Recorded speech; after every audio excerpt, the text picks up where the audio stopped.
Hello friends, Papiya's কিচেনে সবাইকে welcome. আজকে আমি বানাবো মাছের ডিমের বড়া বা মাছের ডিমের পকোড়া। তার জন্য দেখো, এখানে আমি মাছের ডিম নিয়ে নিয়েছি, একটা বাটিতে পরিষ্কার করে ধুয়ে নিয়েছি। এতে দিয়ে দিলাম পেঁয়াজ কুচি, এখানে আমি লম্বা করে পেঁয়াজ কুচি ইউজ করছি। তারপর দিয়ে দিলাম কাঁচা লঙ্কা কুচি, দিয়ে দেবো পরিমাণ মতন হলুদ, লঙ্কার গুঁড়ো, নুন, জিরে ধনে গুঁড়ো, আর দিয়েছি 3 চামচের মতন বেসন দিয়েছি, আর 2 চামচ দিয়েছি চালের গুঁড়ো। এখানে তুমি চালের গুঁড়োর পরিবর্তে কর্নফ্লাওয়ারও ইউজ করতে পারো। এখানে আমি চালের গুঁড়োটা দিলে বেশ মচমচে ভাবটা বেশি ভালো হবে, সেই জন্যই আমি চালের গুঁড়োটা আমি ইউজ করছি। এখানে কিন্তু আমি কোনো জল দেবো না, শুধুমাত্র মাছের ডিমের যে জল রসালো ভাবটা আছে সেটা দিয়ে আমি এটাকে সম্পূর্ণ মেখে নেব ভালোভাবে। দেখো, আমি এটাকে ভালোভাবে মেখে নিচ্ছি, আর দিয়ে দিচ্ছি আদা রসুন বাটা, দিয়ে ভালোভাবে আর একটু মাখিয়ে নিচ্ছি।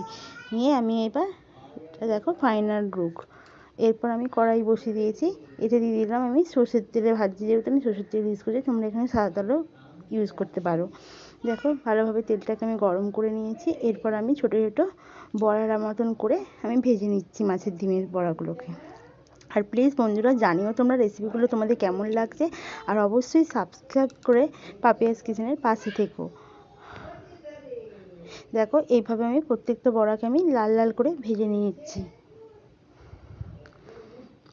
লাল লাল করে ভেজে আমি তুলে নিচ্ছি। দেখো, এইভাবে লাল লাল করে ভেজে নিয়েছি।